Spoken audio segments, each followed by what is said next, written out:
오늘 함께 묵상할 말씀은 전도서 7장 1절부터 14절입니다. 오늘 본문은 여전히 사람의 보편적인 문제 중에 하나인 죽음과 고통의 문제를 다루고 있습니다.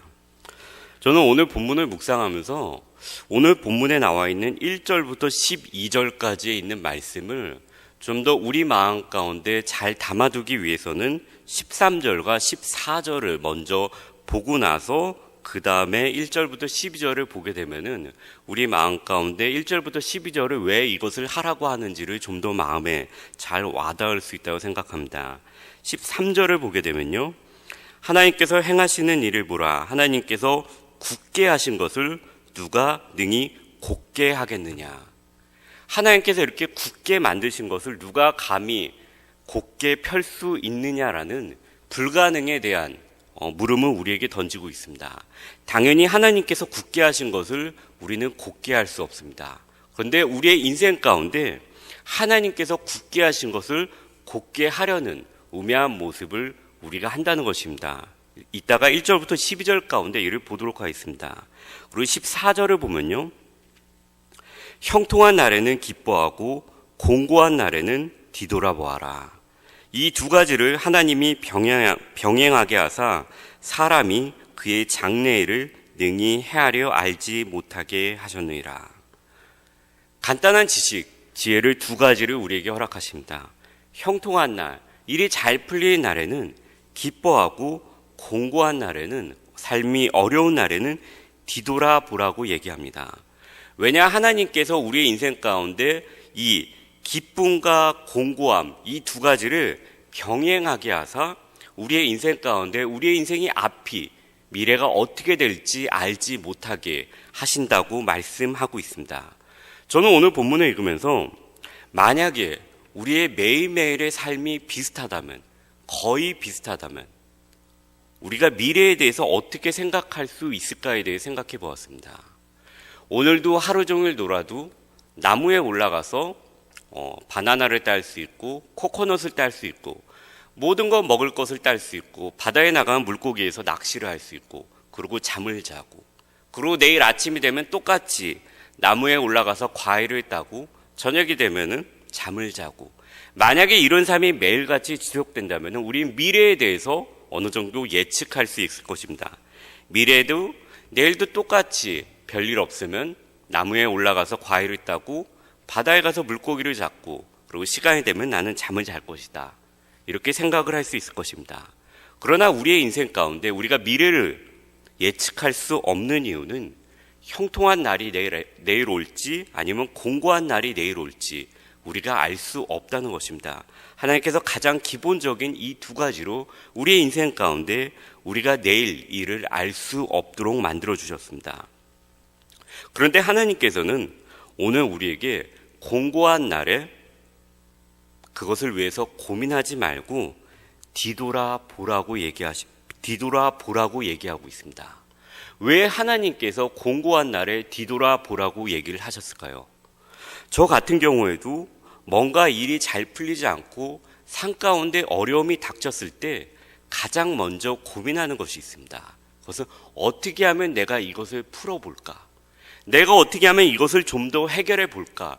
그거에만 초점이 맞춰서 뒤돌아보는 것을 거의 잊어버리게 됩니다. 하나님께서 뒤돌아보라고 하신 이유는 아마 세 가지 정도로 알 수 있을 것 같습니다. 첫 번째는 과거를 뒤돌아봄으로 인해서 과거의 산 가운데서 우리가 무언가를 배울 수 있다는 것입니다. 지금 나의 공고함이 온 이유, 지금 이 공고함을 해결할 수 있는 이유를 배울 수 있기 때문에 하나님께서 뒤돌아보라고 말씀하신 것 같습니다. 또한 뒤돌아보라고 하신 이유는 그것이 단지 과거의 일이 아니고 우리의 인생은 조금씩 다르지만 매일매일 비슷한 패턴이 있기도 합니다. 삶에 형통한 날이 있고 공고한 날이 있다는 것은 항상 비슷합니다. 그렇기 때문에 그 과거를 뒤돌아본다는 것은 그 과거를 뒤돌아봄으로써 그 있었던 일을 지금 일어날 현재 일에도 적용할 수 있고 그것을 앞으로 일어날 미래 가운데서 대비할 수 있다는 것입니다. 그것이 바로 뒤돌아보고 그것이 바로 지혜라는 것입니다. 근데 우리는 이 뒤돌아보면서 무엇을 돌아봐야 하는가? 그거에 대해서 한번 묵상을 해보았습니다. 무엇을 돌아봐야 되는가? 저는 오늘 본문 가운데서 그거는 바로 자기 자신, 먼저는 자기 자신을 뒤돌아봐야 되고요. 두 번째로는 자기 자신의 주변에 있었던 사람들을 뒤돌아봐야 되고요. 세 번째는 그 사람들과 함께 있었던 사건들을 뒤돌아봐야 한다고 생각합니다. 오늘 본문은 이제 뒤돌아가서 보도록 하겠습니다. 1절부터 한번 보도록 하겠습니다. 1절부터 이제 우리가 계속해서 보게 되면은 부정적인 것, 우리의 일상의 삶 가운데 부정적이라고 생각하는 것들을 우선순위에 놓고 좋다고 생각하는 것들을 반어적으로 낮은 것에, 나쁜 것에 놓는 것을 볼 수 있습니다. 보게 되면은 좋은 이름이 좋은 기름보다 낫고 죽는 날이 출생하는 날보다 나으며 초상집에 가는 것이 잔치집에 가는 것보다 낫다라고 얘기하고 있습니다. 왜냐하면 모든 사람의 끝이 이와 같이 됨이라라고 말씀하고 있습니다. 오늘 본문에서 나오는 좋은 이름은 단지 내가 좋은 이름을 가지고 있다, 아니면 좋은 평판을 가지고 있다, 이 말씀이 아니고요. 사람이 인생이 죽고 난 다음을 얘기하고 있습니다. 죽고 난 다음에 그 사람의 이름이 그의 비석 가운데 홀로 남는 것처럼 그것을 형상적으로 표현하고 있는 것입니다. 그리고 죽는 날이 출생하는 날보다 낫다고 얘기하고 있습니다.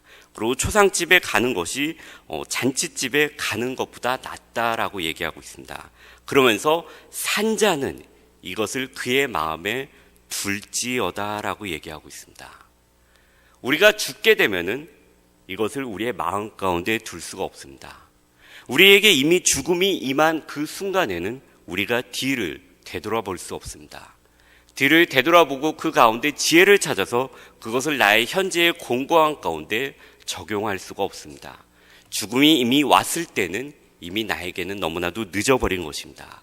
그렇기 때문에 오늘 본문은 지혜자는 과거를 뒤돌아보라고 얘기하고 있습니다. 뒤돌아보면서 사람들 가운데 이미 나보다 먼저 앞서 죽은 사람들을 보면서 그들의 비석에 남아있는 이름을 보면서 아니면은 먼저 돌아가신 분들을 보면서 나 역시 죽음을 피할 수 없구나라는 것을 다시 한번 생각하라는 것입니다. 그 다음에 슬픔이 웃음보다 낫고 근심하는 것이 마음에 유익하다고 얘기하고 있습니다. 지혜자는 초상집에 마음이 있지만 지혜가 없는 자는 노래하는 자들, 그런 사람들의 마음 가운데 있다고 얘기하고 있습니다. 지혜로운 자의 책망을 듣는 것이 우매한 사람들의 노래를 듣는 것보다 훨씬 좋다고 얘기하고 있습니다. 물론 여기에 있는 것을 우리가 그대로 적용한다면 우리의 삶 가운데 어떻게 보면 비강 가운데 빠질 수 있을 것입니다. 탐욕이나 일의 끝이 시작보다 낫고 뇌물이 사람의 명철을 망가뜨리고 참는 마음이 교만한 마음보다 낫고 급한 마음으로 노를 내지 말라고 한 이 모든 것들, 우리의 인생 가운데 일어나는 일들이고 오늘 본문을 보다 보면 저도 처음에는 이것을 뭔가 흘러가는 잠언처럼 누군가에게 아니면 다른 사람이 이렇게 하지 말아야지 라는 마음으로 읽게 되었습니다. 그러나 오늘 본문에서 뒤를 되돌아보라고 하는 것은 바로 나에게, 바로 우리에게 이야기하는 것입니다. 즉 우리의 인생 가운데 책망을 피하고 노래를 더 좋아하고 웃음소리를 더 좋아하고 뇌물을 받고 일의 끝을 시작보다 더 낫게 하기 위해서 뭔가를 하고 참는 마음이 없고 이런 것은 누가 다른 사람이 하는 것이 아니라 바로 내가 한다는 것입니다. 그거를 나의 과거의 인생 가운데 되돌아보라는 것입니다. 그것을 되돌아봄으로 인해서 지금 나의 현재 이 공고한 삶 가운데 그것을 다시 한번 생각하면서 내가 앞으로는 이렇게 하지 말아야지, 나의 미래의 삶 가운데서는 좀 더 지혜롭게 행해야지 라는 것을 다시 한번 되새겨 보라는 것입니다. 두 번째로는 이런 모든 인생의 순간 가운데 나만 있는 것이 아닙니다. 거기에는 항상 주변에 있는 사람들이 있습니다. 그리고 나와 사람들이 합쳐질 때 그 가운데는 어떠한 사건이 일어나게 됩니다. 뇌물을 받는 것 저 혼자서 할 수 있는 것이 아닙니다. 누군가 나에게 뇌물을 주기 때문에 뇌물을 받게 되는 것입니다. 웃음소리를 책망보다 더 사모하게 되는 것, 사람들이 그쪽으로 가기 때문입니다. 사람들이 나에게 지금 왜 그것을 듣느냐, 웃음소리 나는 곳, 잔치 있는 곳으로 가자고 얘기합니다. 사람들에 휩쓸려서 갈 수 있습니다. 그때 다시 한번 나의 과거를 되돌아보면서 나의 과거에 내가 과연 책망을 듣는 것을 기뻐하였는지, 아니면 책망을 무시하라는 사람들, 친구들의 얘기를 듣고 그곳으로 흘러갔는지, 그것을 다시 한번 되돌아보라는 것입니다. 왜냐하면 그것이 바로 지혜라는 것입니다. 그러면서 오늘 본문의 11절과 12절은 하나님께서 행하시는 일, 그리고 형통한 날에는 기뻐하고 공고한 날에는 뒤돌아보라, 이 말을 하시기 전에 지금까지 했던 말씀을 쭉 하면서 이것이 바로 지혜라고 말씀하고 있는 것과 같습니다. 지혜는 유상같이 아름답고 햇빛을 보는 자에게 유익하다고 말씀하고 있습니다. 지혜는 그늘 아래 든든히 있는 것과 같다고 말씀하고 있습니다. 돈보다 훨씬 낫다고 얘기하고 있습니다. 왜냐하면 그것이 나를 지켜주기 때문입니다. 돈이 아무리 많다고 해도 그것이 나를 지켜줄 수는 있지만 죽음으로부터 나를 지켜줄 수는 없다는 것입니다. 아무리 돈이 많은 자도 우매함으로 인해서 오늘 당장 죽을 수도 있다는 것입니다. 제가 교회에서 5년 동안 사역을 하면서 한 가지 저의 마음 가운데 참 주의를 주는 사건들이 몇 개 있습니다. 그 중에 하나가 저희 교회에서 소천하신 분들 가운데 우리가 장례식을 행할 때 장례식 가운데 그분의 젊었을 때부터 노년에 이르기까지 사진을 이렇게 다 찍은 거를 영상처럼 슬라이드로 돌리게 됩니다. 가족적인 일이기 때문에 대부분은 그 가족 가운데 손자분들이 그 영상을 만들게 됩니다. 근데 그 손자분들 중에 영상을 만들 수 있는 기술이 없을 경우에 저에게 이렇게 사진 뭉치를 이렇게 가져다 줍니다. 그럼 제가 그것을 순서대로, 제가 보기에 순서대로 이렇게 정리를 하고 스캔을 하고 영상을 만들게 됩니다. 저희도 한번 나눈 것 같은데요. 그 영상을 보면서 제가 전에 장례식에 참석했을 때는 한 번도 느끼지 못하는 것을 교회에서 제가 영상을 직접 만들면서 느끼게 되었습니다. 처음에는 한 명의 사진으로 시작합니다. 너무나도 건장한 청년이나 아니면 여자가 그 사진 가운데 등장합니다. 그리고 이제 배우자가 등장하게 되고요. 그 다음에 아들, 딸들이 그 사진 가운데 등장하게 됩니다. 처음에 중앙에 섰던 이 두 분이 아들과 딸이 태어나자 그 앞자리를 아들과 딸에게 양보하게 됩니다. 그리고 이제 손자들이 하나 둘씩 늘어나게 되면은 우리가 사진을 찍을 때 보통 두 줄로 쓰지 세 줄로 쓰지는 않기 때문에 맨 뒷줄에 부모가 쓰고 그 앞줄에 그 아이들이 쓰고 그 다음에 그 좌우에 이제 소천하신 그분들이 쓴다는 것입니다. 그러면서 자식들이 늘어날수록, 손자들이 늘어날수록 사진 가운데 점점점 제 양옆으로 밀려나시는 것을 볼 수 있습니다. 그것을 보면서 우리의 인생이 그렇게 흘러간다는 생각이 들었습니다. 그러면서 다시 한번 죽음을 생각하는 것, 나 역시도 그렇게 지금 젊은 가운데 있지만 그 사진과 동일하게 나이를 먹게 되고 언젠가는 그렇게 되다가 하나님의 품으로 돌아가게 될 것입니다. 그것이 저의 삶 가운데 참 많은 경고가 되고 저의 삶 가운데, 지금의 삶 가운데 삶을 한번 되돌아보는 것이 얼마나 중요한가를 저에게 참 많은 지혜와 지식을 주었던 것 같습니다. 신학교에 들어가면서 멀티노마에 있을 때나 아니면 지금 다니는 골든게이트 신학교에 있을 때나 학교에서 가르쳐주는 것 중에 하나가 있습니다. 그것은 바로 뭔가 결정을 내릴 때 아니면 어려운 순간에 내가 어떻게 해야 될지 알지 못할 때 타임라인을 만들어 보라는 것입니다. 과거 일부터 현재 일까지 하나님께서 나의 과거의 삶 가운데 언제 어떻게 역사하셨는지를 연 단위로 자세하게 구분을 지어서 한번 그것을 만들어 보라는 것입니다. 그 과거를 뒤돌아봄으로 인해서 하나님께서 나에게 원하시는 것이 무엇이고 나를 어떻게 인도하셨는지를 다시 한번 발견할 수 있다는 것입니다.